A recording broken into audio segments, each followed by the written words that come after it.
एक कुंडलिनी साधक को अपनी कुंडलिनी शक्ति को जगाने के लिए किन 3 बातों का सबसे अधिक ख्याल रखना चाहिए, उसकी आज हम डिस्कशन करेंगे। कुंडलिनी साधक के लिए सबसे बड़ी प्रॉब्लम जो होती है, वो होती है कि अपनी जो इंक्लिनेशन है, जो अट्रैक्शंस हैं, वो संसार की ओर भाग रहे हैं, उनको रोकना। वो हो क्यों रहे हैं? वो 2 नाड़ियों की वजह से हो रहे हैं, पिंगला और ईड़ा। अब जो पहली बात कुंडलिनी साधक को सीखनी चाहिए वो इन 3 नाड़ियों का नेचर, तीसरी कौन सी है? सुषुम्ना।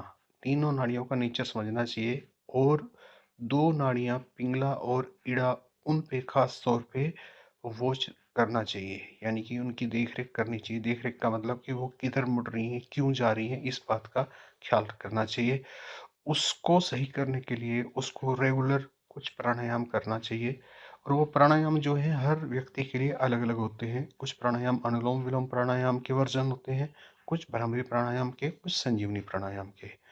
दूसरी बात जो कुंडलिनी साधक को करनी चाहिए, उसे समाधि के बारे में कंप्लीट जानकारी लेनी चाहिए।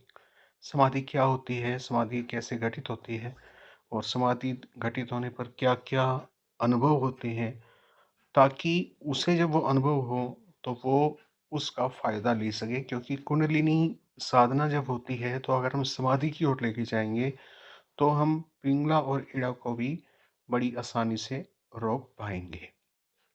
तीसरी और मोस्ट इम्पोर्टेंट बात जो कुंडलिनी साधक को करनी चाहिए कि कभी ब्रेक नहीं करना। अपने जो प्रयास है उसके अंदर किसी प्रकार का ब्रेक नहीं ले आना।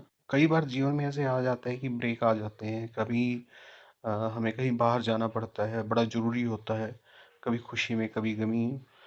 उस दिन क्या करना है कि आपको रात को सोते वक़्त जो आपको साधना दी गई है आपके गुरु के द्वारा, उस साधना का कुछ पार्ट रात को सोते वक़्त ज़रूर से ज़रूर करना है। वो आपको गुरु बता भी देगा कि इन केस ऑफ इमरजेंसी, इसको हम इमरजेंसी कहेंगे, क्योंकि आप पूरा समय नहीं दे पा रहे हैं, क्योंकि इस साधना में रेगुलरिटी की बहुत ज़्यादा ज़रूरत होती है। अगर हम रेगुलर नहीं हो पा रहे हैं तब हम उस दिन क्या करें?